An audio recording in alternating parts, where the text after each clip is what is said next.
Okay. Uh, Thank you for the confirmation. Yeah. So let's get started. First of all, welcome everyone. I appreciate your weekend time that you spend for this webinar. Okay. Let me introduce myself. Let me share my screen first of all.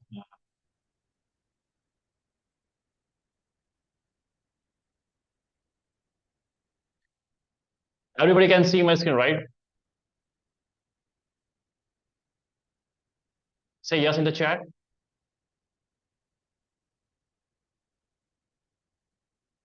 Okay.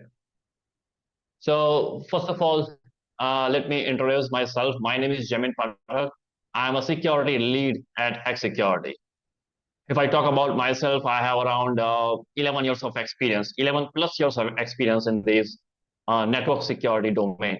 I started my journey as a network engineer and then gradually moved to the security domain. And now I'm even learning more about cloud computing and cybersecurity as well. I hold a CEH version 11 certification, and that is currently in an active state. So this is a small introduction about myself. I'm just curious about you guys from where are you joining? Like, can you please provide your city name in the chat? It's just a curiosity. Can you please guys provide your city name from where you're joining? Okay, Hyderabad. Great. Oh, Ohio. Oh, great. London, Mumbai.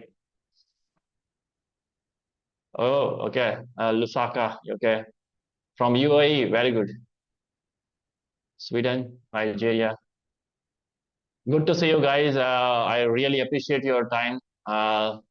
So let's get started with our today's webinar on Wireshark. First of all, what is Wireshark? Why we are using it? For whom this is designed?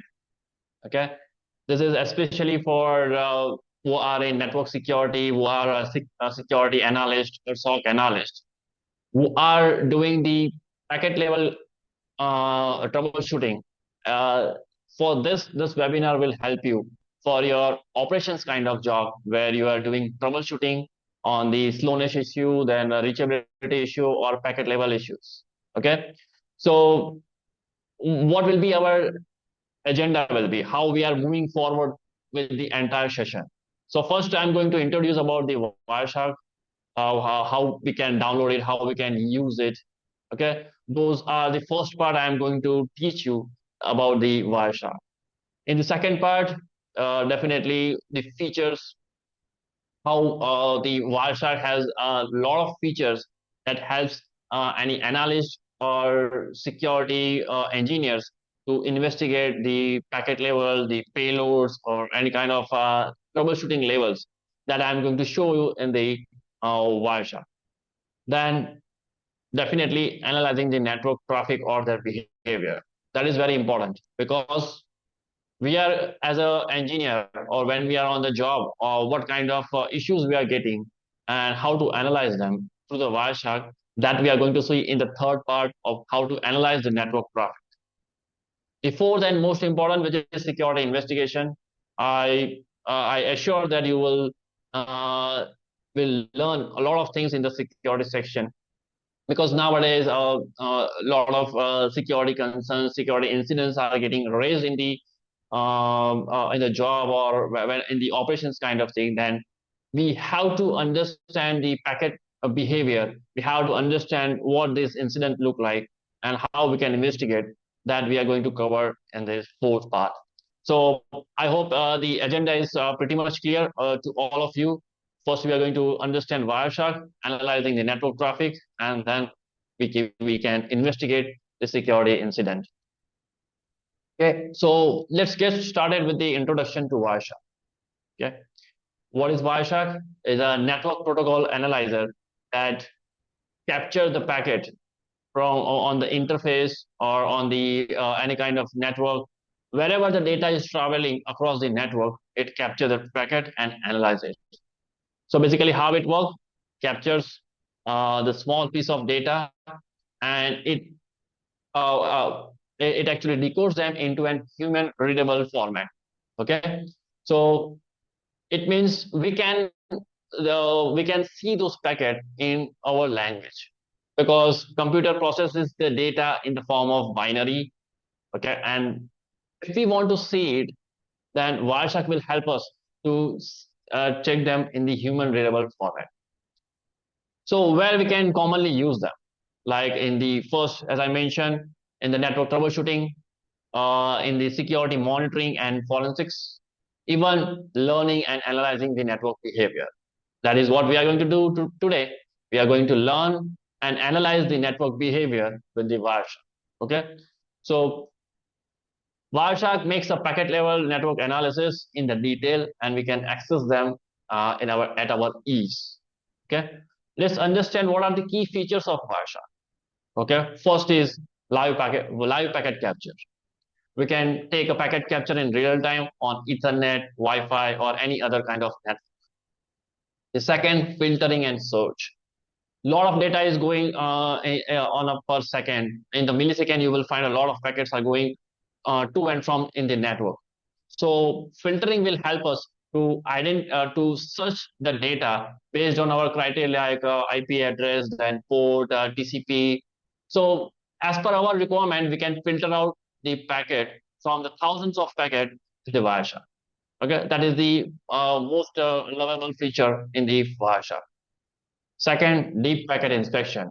When you filter out the packet, if you want to drill down into each packet to view protocol headers and payloads for detailed analysis, this feature will help you to do that. Okay, we can do the deep inspection on the packet level on the Wireshark. The fourth one is saving and exporting. Not even to view, even we can save those packets, and even we can export them into a PCAP file or in the even the .txt file. Okay, if you take any file from any networking device like firewall, router, which will be in the PCAP file, you can even import it into the Wireshark and analyze it. Yeah, that is also even a very good feature, because sometimes we cannot monitor the network devices. We cannot get the permission, but we can take the packet capture from those devices, take the file from that device, import it into the Wireshark, and we can analyze the packet. Okay, so what are the practical applications of Wireshark? First, as I mentioned, the network troubleshooting, where you can diagnose the connectivity issue like slow network performance or packet loss. Okay. Uh, the second is security investigation, that we are going to see later on this section, later on today in the upcoming section. So for the security investigation, like we have potential breaches, cyber attacks like DDoS attack. So at that time, we need to analyze the traffic to detect any unusual patterns or suspicious IP address or any kind of malware communication. At that time, Wireshark will help you to understand those packets. The next one is protocol analysis and learning. Wireshark supports most of all the protocols like DNS, HTTPS, SNMP, SSH, everything. So if we want to learn about those protocols and their behavior, we can use this event. So today in some of the part, we will understanding those protocol analysis as well. Okay, so this is the about the introduction and the key feature and the practical application where we can use this Wireshark to understand the packets. So let me walk through the Wireshark now. Let's get started with the Wireshark. There is an official website of Wireshark from where you can download the Wireshark. It's a executable file that you have to download. Wireshark.org, HTTPS, www.wireshark.org. From you guys can download the Wireshark installer file based on your machine. It is supporting your Windows machine, MacBook, and even the Linux machine. Okay, so based on your machine, you can download the installer file and install it like a .exe file, and your Wireshark will be installed. Okay, I already downloaded it, so let's me walk through the main dashboard or how the interface look like in the Wireshark. So once you start the Wireshark, you will see this kind of a main page where you have an option to select on which interface you want to take a packet capture. Okay, these are the interface you can see. The currently the packets are going on. Those who are showing this kind of frequency, or the the running this kind of the data, it means there is a live traffic going from that particular interface. At a time you can select only one, and you can analyze only one interface to check what are the packets are going back and forth from that interface. Okay, so uh, let me now make you understand about the packet capture, this capture filter, and the display filter. Okay, majorly we are using in our day-to-day life as a display filter, where packet capture is used to any kind of predetermined filter that you want to apply. That is nothing but the packet capture. First, let's see what is the difference, and then we will be back onto the practical. Okay, both are functioning as the same, but what is packet capture? It applied before the packet capture, and display filter is applied after the packet capture, which is usually we do in our day-to-day life. We are using display filter. Okay, so we will take one example so you guys can really can understand what is capture filter and display filter. Okay, these are some use cases that you can use it for capturing the traffic. Okay, if I want to get the filter with the IP address, you can do this in the capture filter. You will use host, and in the display one you will use IP.source. Okay, let's do with the DNS. Okay, we know what is DNS, which is the domain name server. In the capture filter, if I want to do it with the UDP port 53, it is nothing but the port number 53 used by the DNS. And in the display filter, it's the same as DNS.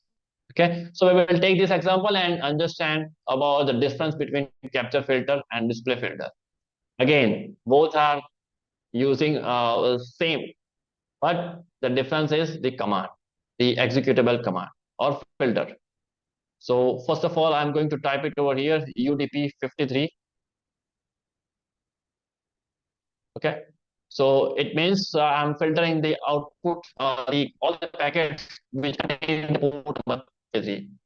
One thing that I wanted to guys say about this, if you are even making a mistake by writing any filter, then it will show you that particular bar, the filter bar is in the pink or red one.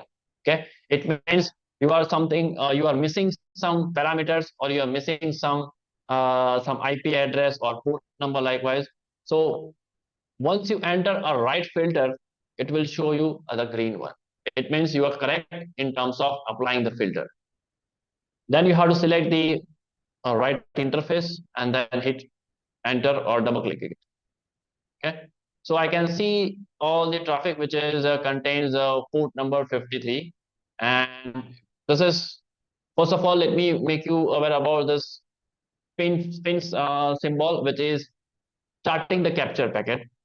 This is your second one, which is the stopping the packet capture, and the third one is to restart the packet capture.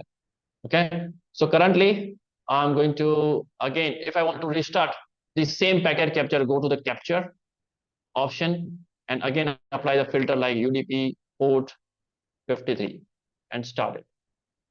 It will ask you to save it. As I mentioned, you can save your all the packet capture or the file in the PCAP format as well.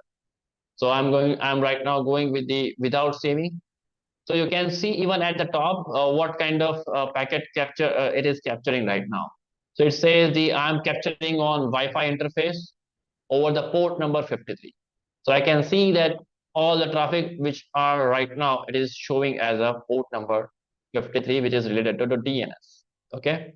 Now let's talk about what are these pans are. This is the first pan, this is the second pan, this is the third pan.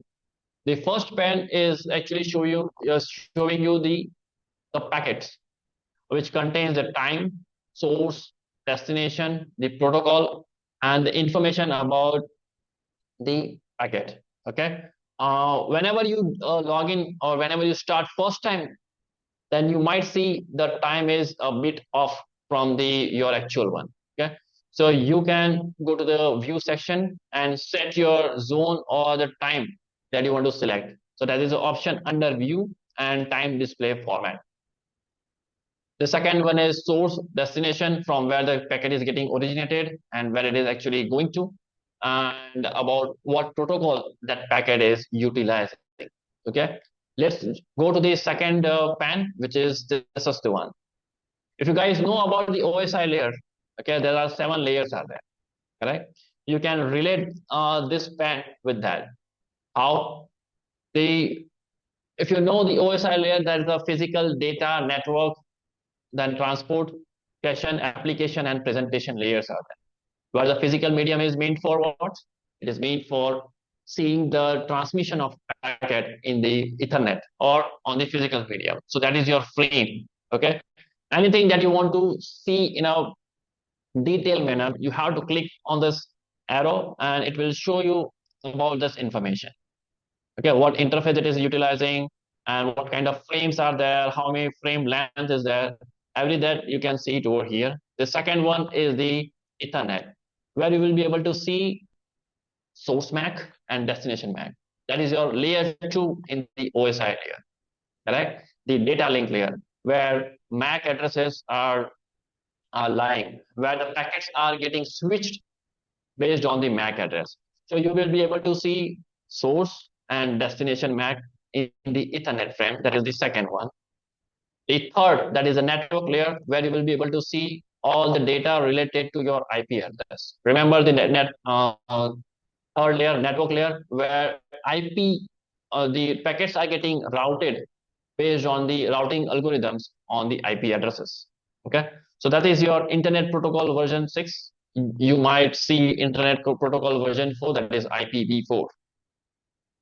Another one is the fourth layer, which is transport layer. That is nothing but showing source port and the destination port. Okay, where our TCP or UDP frames are UDP protocols are running. And the one that is your domain name, which is the your all remaining 3 layer, like application, session, and presentation, where encryption is going on, and the establishment of session, that you can find it out, and what kind of application data is there. Currently, we are only seeing the DNS traffic, so we don't see any application data. Otherwise, if it could be a HTTPS traffic, then we would be able to see TLS protocol or the application data as well. Okay, if I talk about the third pan, then it is showing the data in the hexadecimal form. Okay, now sometimes toggling between this frame and Ethernet and IPv4, we can find out all the information. But if I want to make it more clear in the graphical way, that is also possible. How? So you can go to the layout. Under the edit, there is an option of preference. You can select the layout as per your choice. Like you want to see like this way, in this format, everything is there. And about the pan 1, pan 2, and pan 3, you can select your pan and how the packet should show you, that you can select. Suppose I am going to select a packet diagram on this pan 3 and hit OK. You can see this.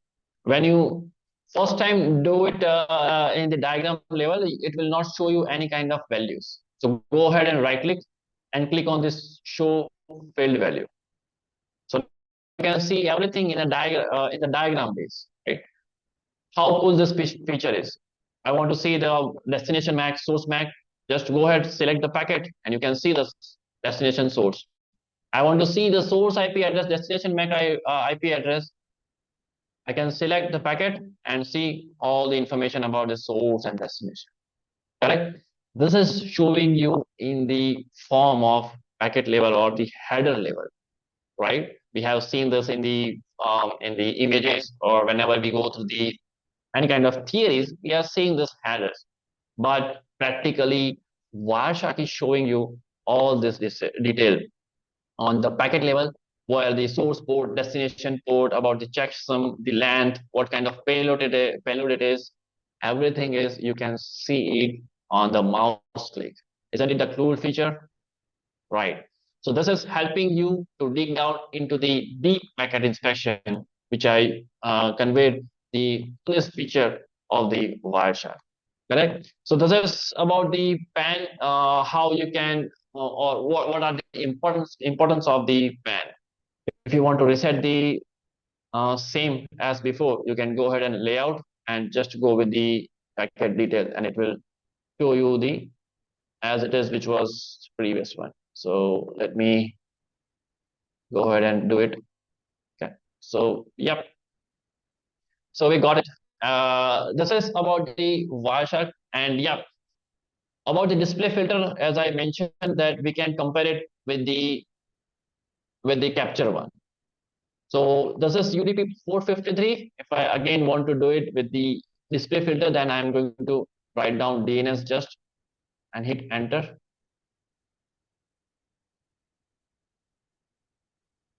So now you can easily understand what is the difference between capture filter and display filter.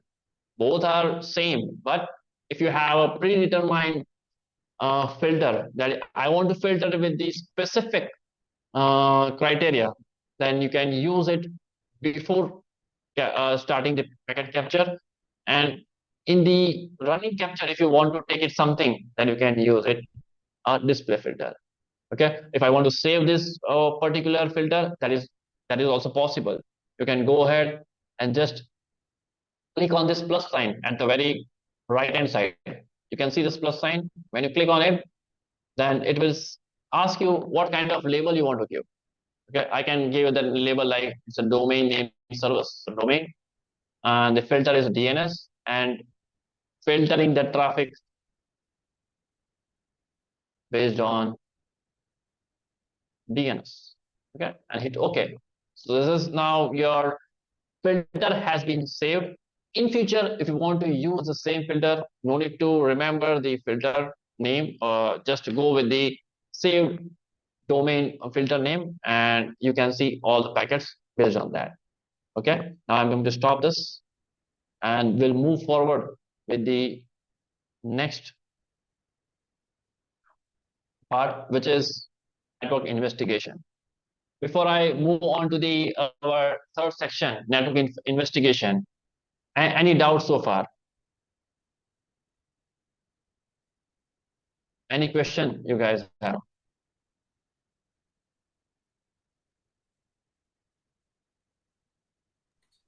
Well, I'm saying If it the is clear for everyone, participation. say clear in the chat. If Yeah. till now, if everything is clear for everyone, say clear in the chat. Awesome. Okay, so I hope everyone is clear with the difference between display filter and capture filter. So next, Jaimin will take you through the network investigation and we'll cover a few possibility. Jaimin, we have few question from Jana. He's saying, is there any possibility to capture the packets from cloud? I mean, would you like to answer this? Yeah, that is an option, but I would like to show you. But I don't have currently any cloud environment. But this is possible to get the packet capture on the cloud as. I guess he's referring to. I'm not 100% sure, but I guess he's referring to AWS or Azure Cloud. But if you're referring to that, Jana, then yes, you can even capture the packets in Azure Cloud and AWS. We have a lot of inbuilt tools with the AWS. You have CloudWatch, CloudTrial, you have AWS Network Watcher. So there are quite a lot of this. These are not actually built for packet capture, but these are built for analyzing the network traffic. Okay. But yes, you can also capture the traffic just like you do it in the real world. So you have Wireshark option there as well. As long as you have Linux, Windows, or any sort of operating system, it all makes sense to capture them all. All right. All right. So I think we are good. Jaimin, we can go to the next segment of this webinar, which is network investigation. Over to you. Thank you, Rajneesh, for answering to Jana. I hope it is clear to you. So let's get started with the network investigation. Why we are covering network investigation? Those who are currently on the job or trying to get the job um, in the networking domain. Okay, well, you may face the challenges like reachability issue, packet loss, or like slowness in the network. So what to do at the time? Okay, nowadays a lot of devices are there. They even can say that like firewall is there. They do have their own logins and monitoring tab. They do have the packet capture. But sometimes we have to prove them that there is no issue on this device, on not on the our side. At that time, we have to show them the deep packet level analysis. We can take the packet capture from those devices and investigate in the Wireshark. At that time, this Wireshark will help you to prove that your analysis is correct. Okay, so let's start with the network investigation. We will be covering some of the tasks that will understand the how the client and server talks with each other, how some protocols are really works. Okay, so our first task will be finding the top talkers or host with the most traffic. Okay, um, so our objective will be clear in this: identify which hosts are generating the most traffic. Correct. Well, a little bit background if I say that sometimes what happened in the network, if you are know about double tick traffic or elephant traffic, which are taking a lot of traffic and it might cause a CPU spikes. At that time, the application owners or the business applications are getting impacted. The people are raising the incident and asking, we are experiencing slowness.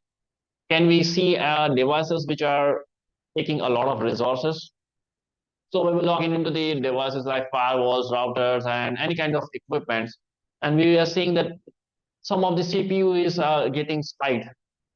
So at the time, what to see? Okay, we will see what kind of PID or processes is taking a lot of memory or a lot of CPU. So at that time, we can see that some of the host is taking most of the traffic, correct? And it is consuming like 30%, 40% of the entire session. So in that scenario, how to find those most top talkers in the network? Okay, so let's get first see that in the Wireshark, and I'm going to provide you some of the solution that you can apply in the network, because not only the investigation part we are doing, we have to also provide some solution to the seniors or to the customers. Correct? We have to prove that okay, we can mitigate this, but how? Okay, first let's see how to find out those packets, and then we are going to see about this solution. So in the Wireshark, okay, go to the statistics, and we can go into the conversation. Okay, where you will find the IPv4 and IPv6 tab. Okay, right now only few connections are there. So let's get started with the live packet capture. Okay, I'm going to again start it, so we can have a lot of packets in our hand to analyze. I'm going to select one more time, discarding the previous filter, and then again start with the same interface. So you can see even on a single second, thousands of packets are going on. So it helps us to find out the right packet by applying the right filter. Okay, so I'm going to stop it and then go to statistics and the conversation. So now I have a lot of packets that I can see it in the conversation. Okay, under the tab of IPv6, so many packets are there. Definitely, this IP addresses are IPv6 IP address. But how to find the top talkers who are contributing a lot of packet connection back and forth from the source and destination? You can filter out with the bytes. You can sort out in the ascending or descending order. So with this, at least I can say that the first one, which is not much, but 2 KB it is going on, because we have not taken a lot of packet capture. we just started for a few seconds. So with this, I can say that these are the two addresses that is contributing more, or it is taking much more amount of traffic than any other else. Okay. So if this kind of situation will be there, where you get this, okay, address A and address B is there, which is consuming more. What is the solution, Jaimin? Can we do something? Yes, definitely. So I would suggest, I will tell one solution as we can, if the company don't want this connection, then we can create a rule for that, and we can drop that traffic. So it can minimize the CPU and enhance the overall network performance. But if someone says that this connection is required, do something else.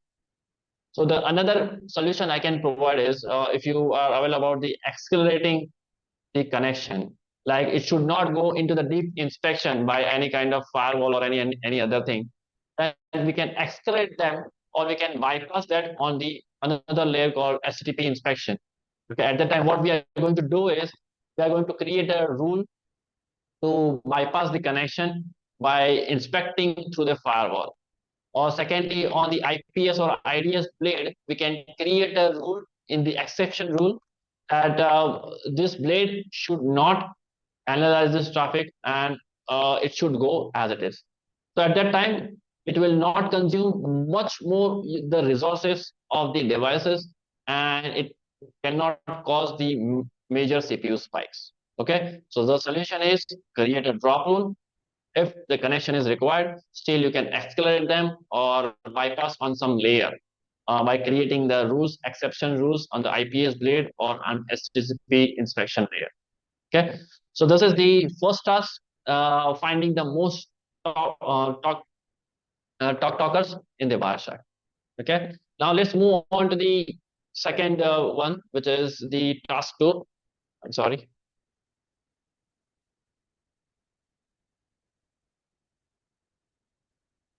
So our task two is identifying a TCP retransmission. Okay, what is the objective? Detect TCP retransmission and connection issues. Well, before I go on to the TCP retransmission, how many of you are aware about the TCP three-way handshake? Say yes in the chat that I'm aware about the TCP three-way handshake.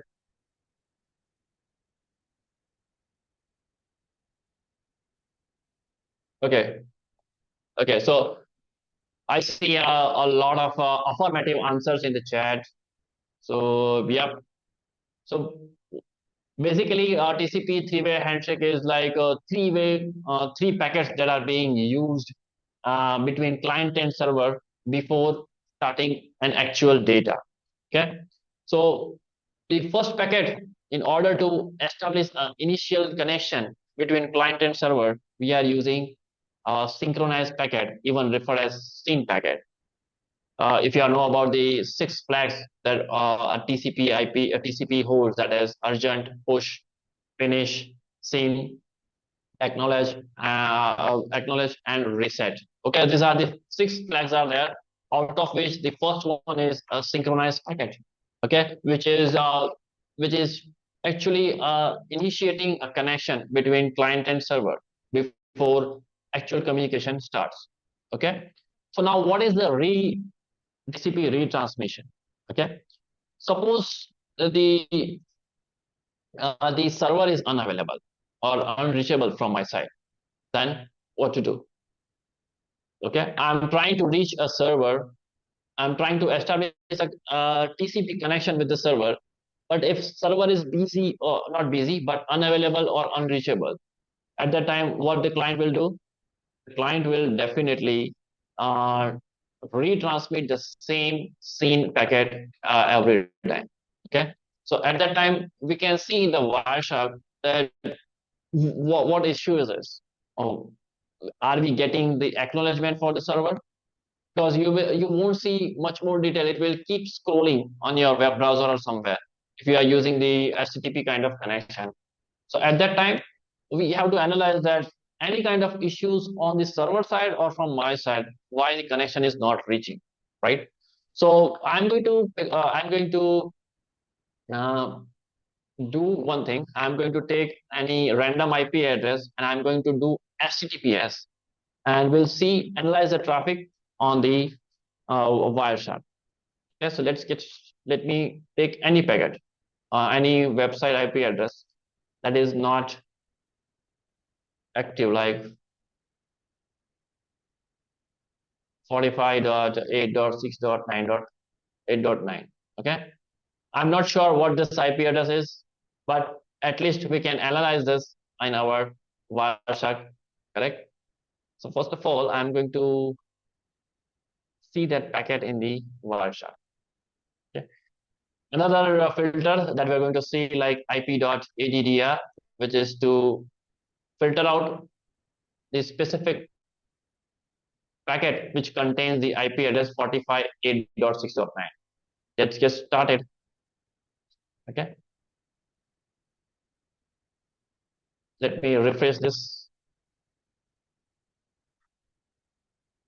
Okay. So I can see the packets are getting again and again TCP retransmission. You can see that color also get changed. We can even do the coloring as well.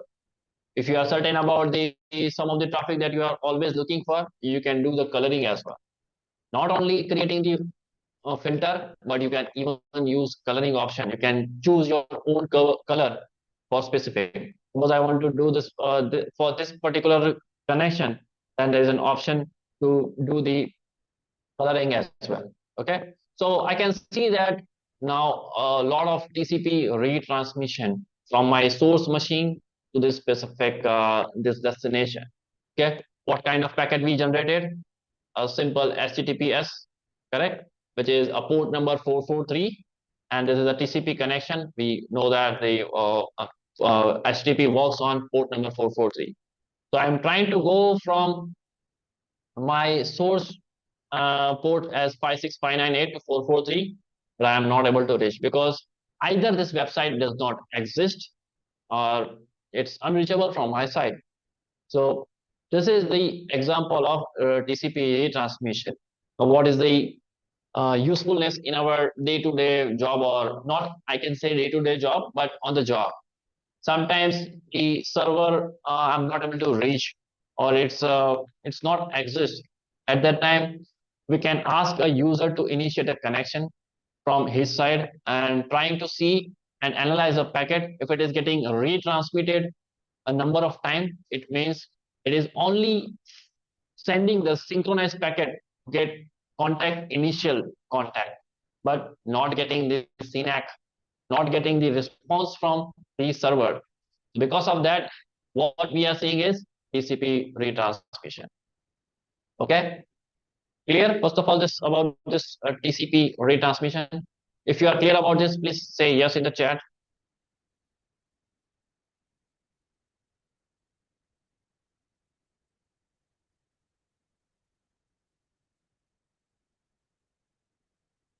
Any doubt? Anybody?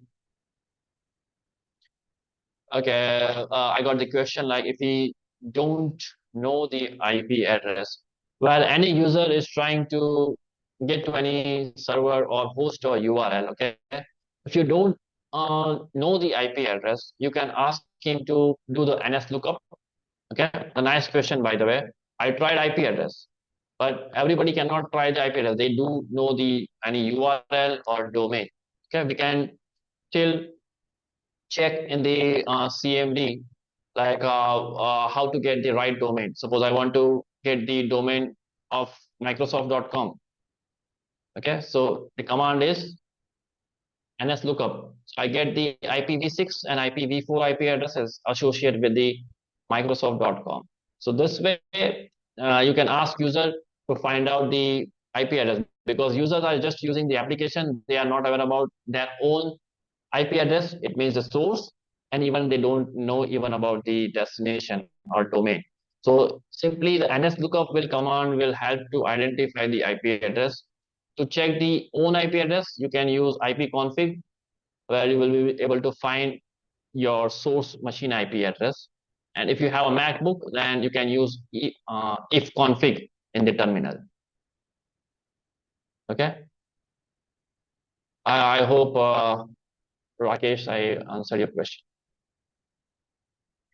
Well, in case of, okay, one questions I'm getting like, if you use VPN, how can you track the IP address? Well, in the case of VPN, it is difficult because the IP address, it is very difficult to find out the origin from where the packet is getting originated, because the VPN uses for that purpose that we are hiding our own IP address and then encrypting the packets to the destination. Okay.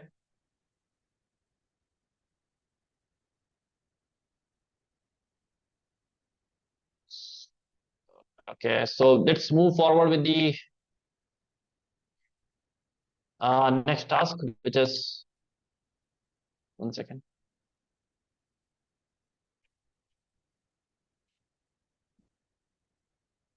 Okay. Next task is detecting bandwidth usage by protocol. Well, so, in our first task, what we have seen that the top talkers, okay, which is causing the CPU spike or utilizing more resources of the devices. Okay. Sometimes we even do see the slowness. Then how to identify the top protocols which is consuming more bandwidth? Is it a TCP? Is it UDP? Or any other kind of protocol which is utilizing more and more bandwidth? Then even we can find it out in the Wireshark as well. So under the same statistics, first of all, let me stop this. We have enough packets now. I'm going to go to statistics, and we have protocol hierarchy, okay, where we can find out which protocol is consuming more bandwidth in terms of percentage. It will show you in the terms of percentage. So over here, I can see that the TCP protocol is consuming more and more bandwidth, because right now we are only seeing the TCP traffic. Because of that, it's only showing this protocol. In the actual environment, FTP will be there where the file transfer is going on. SSH will be there. Then other SNMP protocol will be there. So you will see a lot number of protocols which are listed over here, and from that, which protocol is consuming more and more bandwidth in the terms of percentage. Even that we can see that in this statistics. So again, where to go? There is an option called statistics, and under that, the protocol hierarchy is there. Previously, we have seen the conversation. Okay, and now we are seeing the protocol hierarchy. Protocol hierarchy is for finding out the most protocol which is consuming more bandwidth, and conversation we are trying to find out the top talkers, which is showing you major connection from others. Okay, so this is our third task: how to find out the protocols which are consuming more bandwidth. Now, the next one is ICMP traffic. Okay, we know about ICMP, which is a very basic protocol. I can say, if you are not aware about ICMP, but you might aware about the ping. Why we are using ping? We are using ping packet uh, in order to find out if the remote end is available to talk, or if remote end is reachable or not from my side. Because this is the very basic thing when we are troubleshooting a reachability kind of issue. Okay, where we are trying to see if from my end, from user side, is it the destination is available or not. Okay, so our objective will be simple. We will be examining some ICMP request and response. So how the ICMP works basically, how the ICMP protocol works. So suppose a point A is there and point B is there. If point A wants to check if B is available or not, then it is going to simply send a request packet. It will be referred as echo request. It will be referred as a simple echo request, and it will wait for a reply from B. If the B is available, then it will definitely reply. Okay, so I'm going to analyze this traffic. I'm going to initiate a live traffic from my machine to any of the website, and we will analyze that in the Wireshark. I'm going to use a Boolean operator like and or. Like I'm going to take a combination of two IP addresses, like my source IP address and destination, and even we can see that it is filtered out perfectly based on our filter criteria. Okay, so first of all, I'm going to pick up any random website. Okay, just take the same Microsoft.com. Okay, so I'm going to ping Microsoft.com. Okay, if you want to ping Microsoft.com's IPv4 IP address, then use -4. So it will only ping the Microsoft domain's IPv4 IP address. So from my machine, the what I'm trying to do is I'm trying to ping Microsoft domain.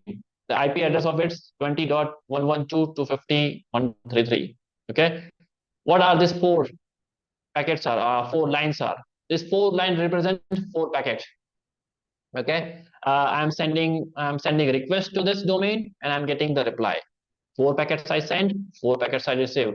There is no loss of communication. Correct. So what will happen over here? First, a request will come from my side to Microsoft, and the return packet will come from Microsoft to me. It will be as a reply. So I'm going to just take this IP address for my filter. Okay, I'm going to apply this IP.addr. Okay, and I'm trying to show you we can use the logical operator like and again I'm going to apply IP.addr is equal to my machine IP address 162.1.4. Okay, so what I have done is I'm filtering the traffic with the two IP address using the logical operator. You can use and or greater than equal to. So a lot of options are there, not only this one. I cannot cover everything, but you guys can easily understand that we can use logical operator. So I'm trying to show one by one task and trying to show all the features combining that how we can utilize this operator to minimize our effort, find out the right packet. Okay. So first of all, I'm going to start this, and then again I'm going to run it in the side. Okay, currently the packet capture is running on, and then I'm going to ping this IP address.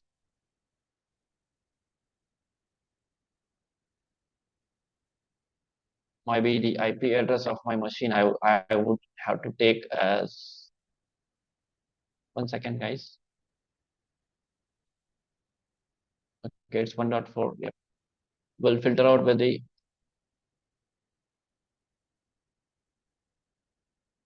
okay. I have to filter out with this IP address because it's keep changing the IP address.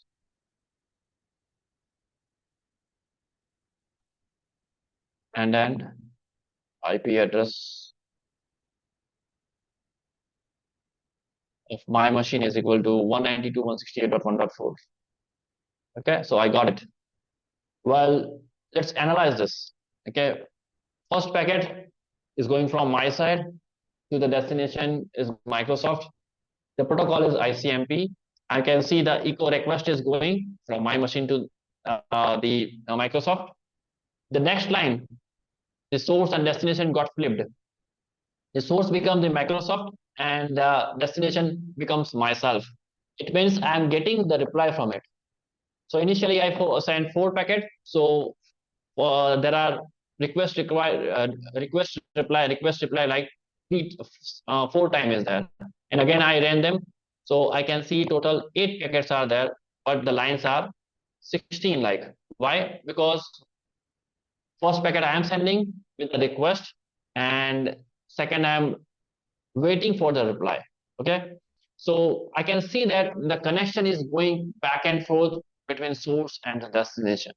So this way it will help you to check if the ICMP or the ping is working from the source to the destination. Okay, so this is the examining the ICMP protocol. Even you can use the filter like ICMP, not with the IP address, just the ICMP in the small letter, and I can see all this one. Okay, I can see all the packets related to ICMP. We even not the Microsoft. Other than that, I can see some of the packets are related to ICMP, which is showing some that the destination is unreachable, port is unreachable. Likewise, okay. So based on the protocol, you can even filter out the packet. Clear? If you guys are clear, can you please say yes in the chat?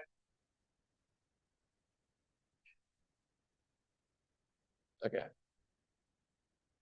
Good to see you. Everybody's affirmative response and the prompt response. I really like it. It helps me, you know, uh, to make this type of content. Okay. So, guys, let's take a 2-3 minutes break. Yeah, go ahead, Rajneesh. Sorry. No, I was about to say that. Thank you so much, Jaimin. So, guys, we'll take 3 minutes of a break. And Jaimin, if you want, you can also take a cup of coffee or tea, maybe. Sure. Guys, you can also go and have some tea or coffee. I see a lot of people asking for recording for the session. See, the idea for this webinar is to make it very realistic for people to see and learn. We also have our ultimate SOC analyst program. So this for those who want the recorded session, some of the sessions will anyways will be published on the YouTube, but I can't assure you which one. So some of the session will be available. All the session, in fact, will be available on our SOC analyst program. So if you are an existing students, I'm not sure how many of you are our existing students of SOC analyst program, then you can anytime. This is the one I wanted to talk about. So this is our SOC analyst program. So if you are part of this program, so you can find the recorded session there in there itself. Okay. And this consists of everything you want to learn in SOC analyst, from introduction to SOC to IT networking, server, cloud. The Wireshark is also included. So in case you want to learn about Wireshark fundamentals, everything that Jaimin is talking about is also included there in some of the modules.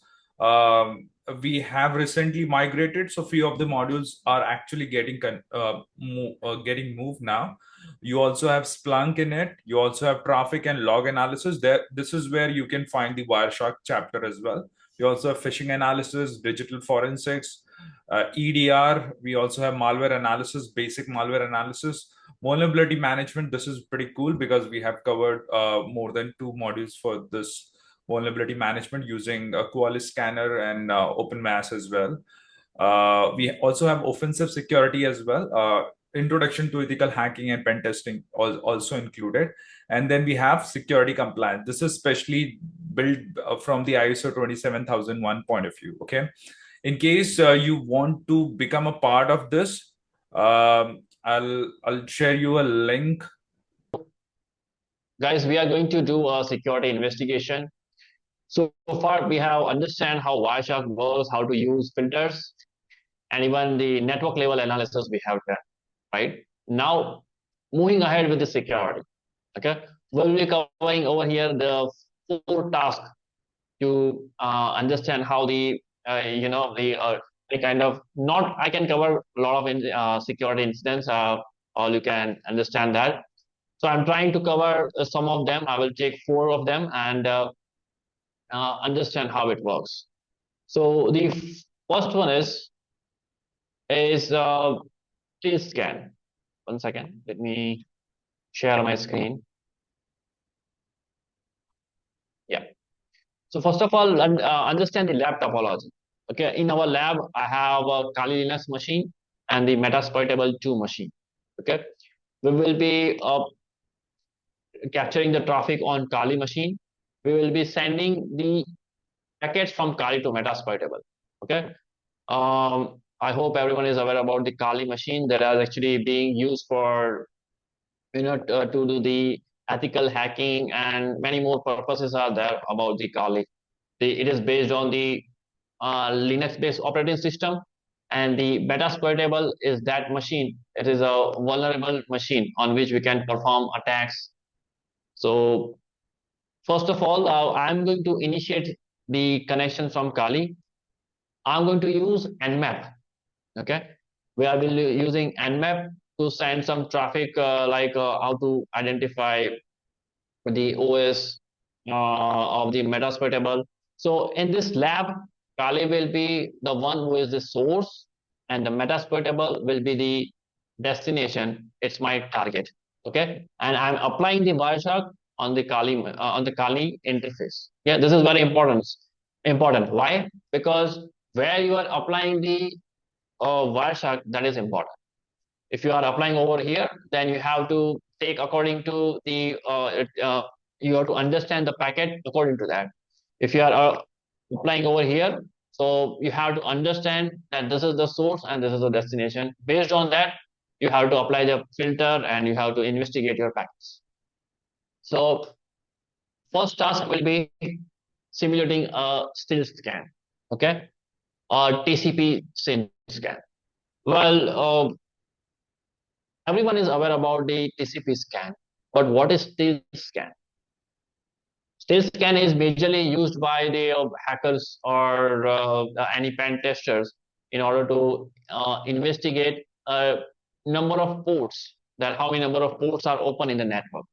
Okay, so it can be performed quickly, scanning the thousands of ports per second on a fast network. Okay, so it cannot hamper any intrusive firewalls as well. So this scene scan is relatively unobstructive and still there. It never complete the TCP connection. Okay, this is very important. Okay, it means the half connection, half TCP connection. So first of all, let me make you understand about what is the half connection it look like. Okay, so the command is simple: nmap, then hyphen s and the capital S and the target IP address.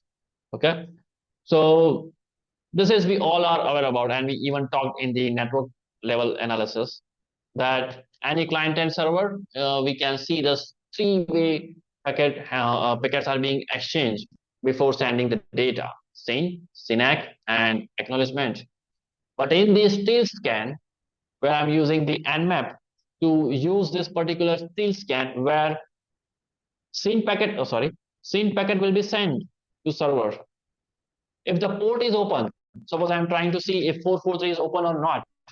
If the port is open, then definitely server will reply, okay, I do have that port open. Let's get connection established, right? But over here, the intention is not to make a connection. Over here, the intention is to just confirm that port is open. That we got confirmation in the second packet, the SYNAC. Yeah, the server sent me the confirmation that, okay, that port is open. But instead of sending the acknowledgement, what it sends, it will send reset packet. It will send a reset packet. It means please close the connection. I got what I want. So this is your half connection, half TCP connection. Everyone knows this one, but this is half all still scan, which is performed to check thousands of ports in a quickly on any network. What if the port is closed? What if the port is closed? Then simply server will send the reset that I don't have that port open.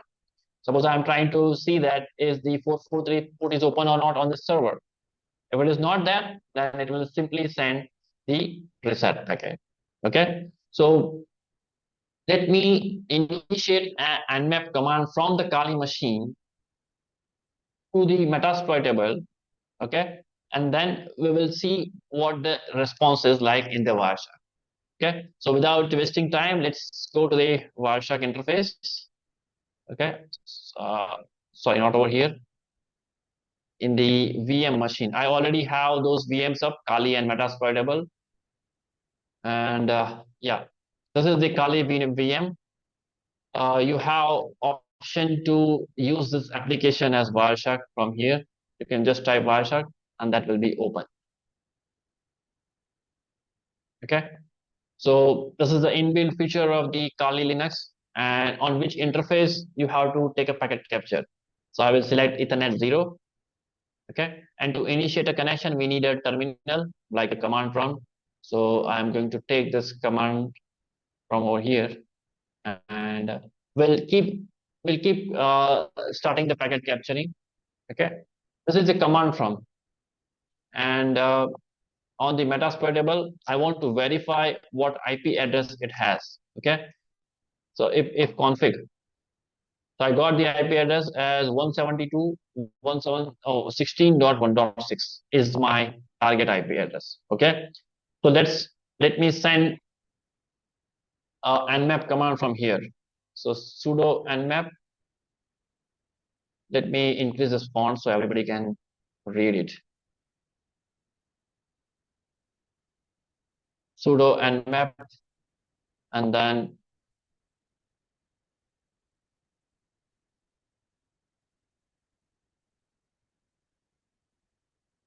okay, it will ask for the password. Okay, as soon as I enter the command, you can see the packet get captured in the Wireshark in the background. Okay, so I will take one example like 6,000 port. Okay, it says this open. It means I can see that that port is open. So any port I want to filter out, you can filter out, but just take the 6,000 port or any relevant port. I'm going to analyze this one because it's over here 2400. So from my machine, the destination is Metasploitable. I'm trying to send a scene packet. Okay, and immediately after that, it's sending the reset acknowledgement. Okay, it means the port is closed. That port is not open. If the port is open or it is accessible from my side, then I won't see reset acknowledgement. Okay, so this is nothing but showing you the quickest way in order to check how many number of ports are open or closed on the target. Okay, in the output, let me maximize the output. Okay, you can see these are the port it tried, and I can see the result as state as open. Correct. So with the state scan, we can find out the what are the ports are open and what are the closed ports are there. Okay, it is showing only the open port, but you can see over here it is not showing 977 because it will create a long lengthy output. But whatever port any hacker or any pen tester which requires to know what are the ports are open, because he is interested only that one. So it is the only packet sorry, it is the only port it will show what are the open ports. So after that, whatever attacks he wants to perform or any kind of pen testing he wants to perform, that he can perform after that. So this is our first task, using the steel scan in order to find out the open or closed port.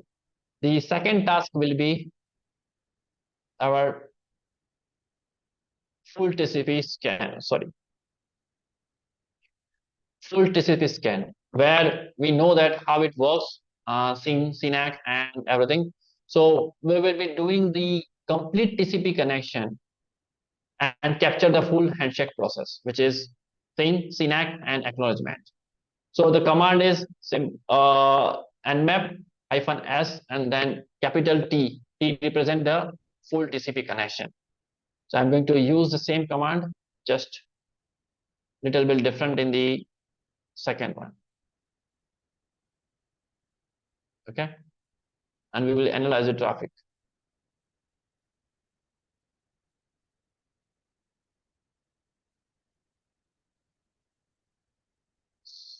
So instead of S, I'm going to just type ST and do it. Okay, and in the background, you can see now the entire TCP connection, SYN, SYNAC, and the final acknowledgement. Okay, I can see that the complete handshake process is completing with the three packets, SYN, SYNAC, and acknowledgement with the hyphen ST. So that is the contrast between the full TCP scan and the actual the full TCP scan and the stealth scan. In the stealth scan, the complete process will not complete the three-way handshake, or it will keep half open, right? So that is the our second task. Now let's move on to the third task, which is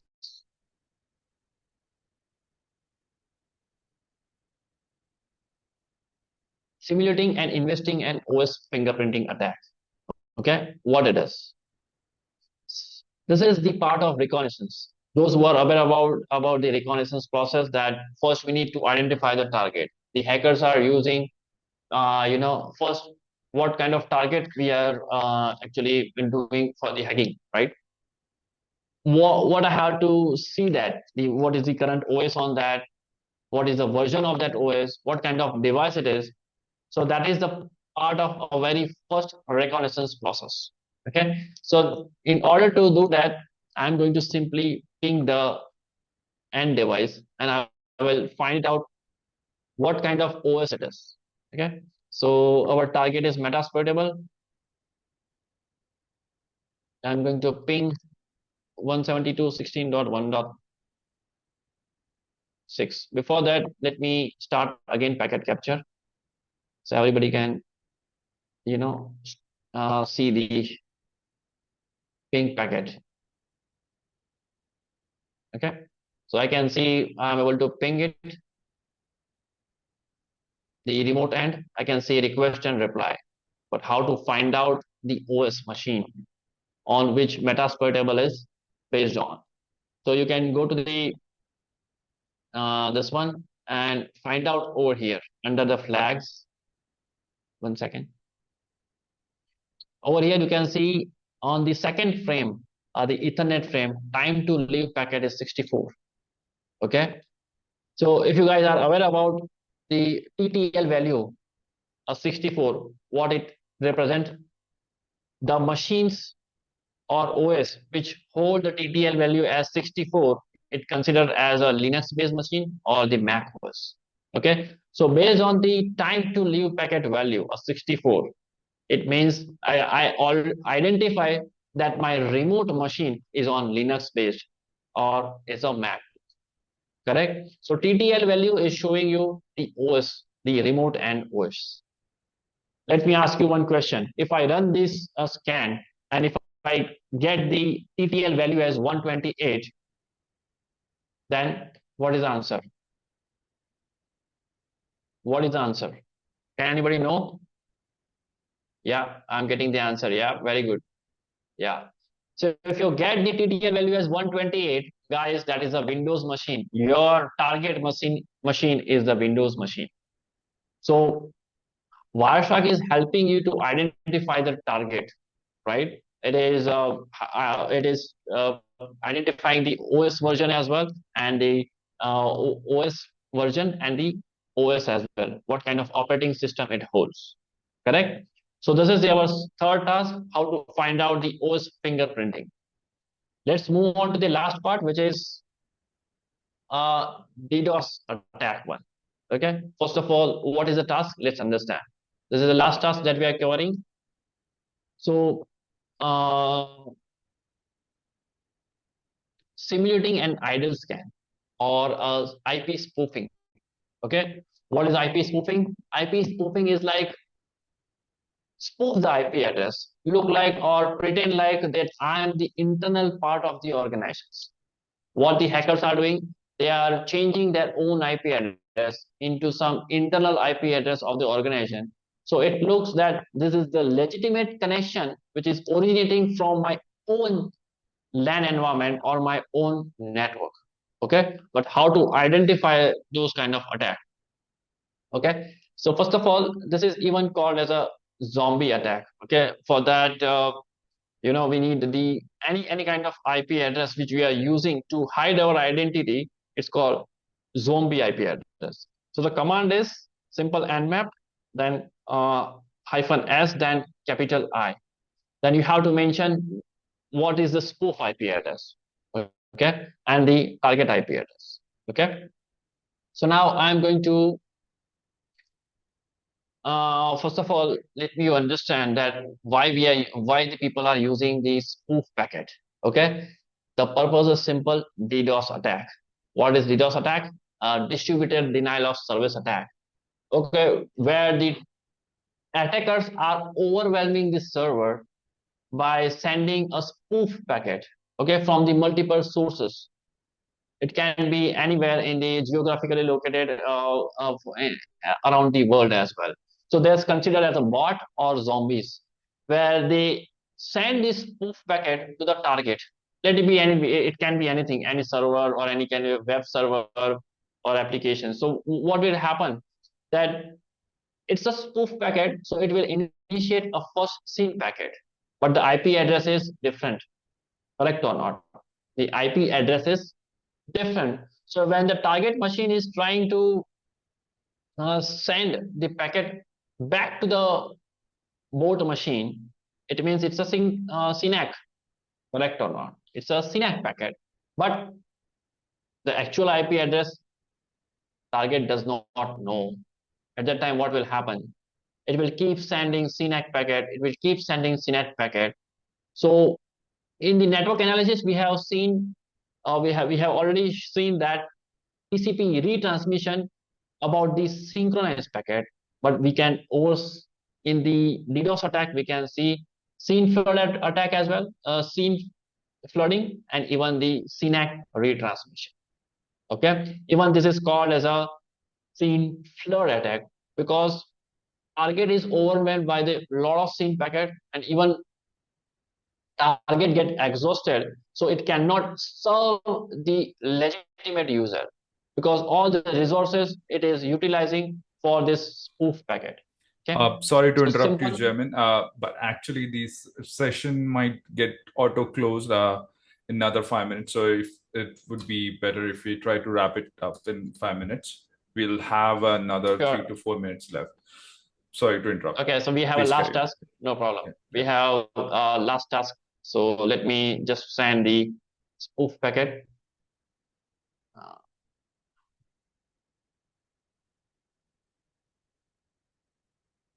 So the command is simple.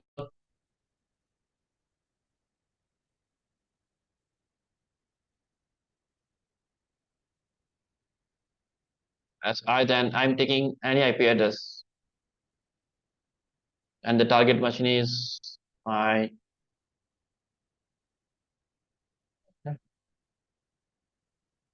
I'm going to start the packet capture. Okay, so let me stop this now. So what I can see, guys, is recurring of the TCP retransmission. Okay, I'm keep getting the. 1 second, let me start again.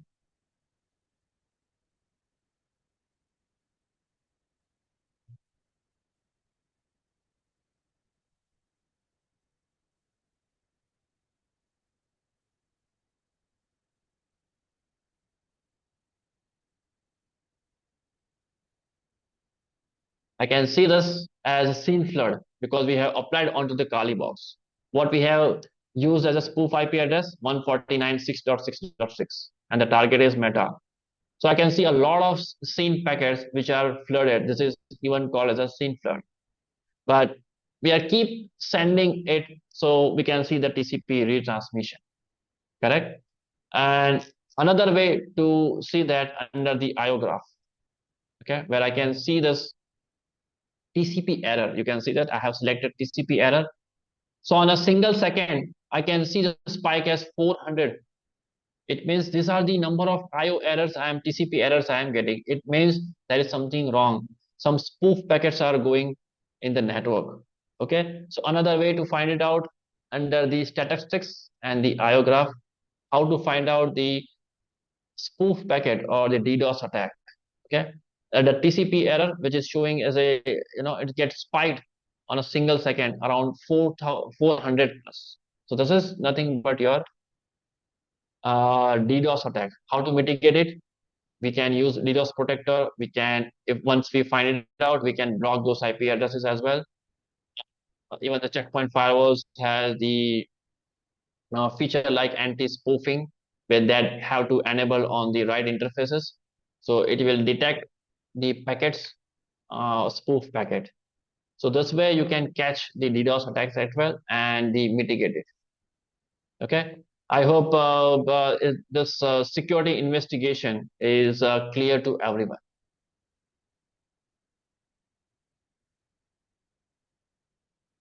All right. So thank you so much, Jaimin. Thank you so much, everyone. If you have, we have another 3 minutes left, guys. So in case if you have any question, do let us know in the chat quickly.